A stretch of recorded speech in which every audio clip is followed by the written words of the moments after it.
In this video, I'm going to walk you through how to buy airtime from Fairmoney or on Fairmoney.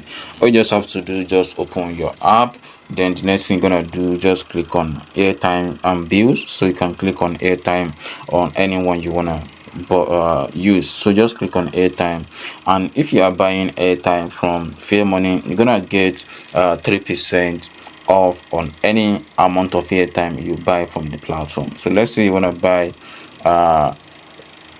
MTN airtime, for example. So let's say I want to buy airtime of to this number. Then you input the amount of the airtime, for example 1000 naira. So you'll be paying 970 naira to purchase 1000 naira airtime from the platform. You can see 3% off is 30 naira from 1000 naira. Then once you're done with that, just click on next.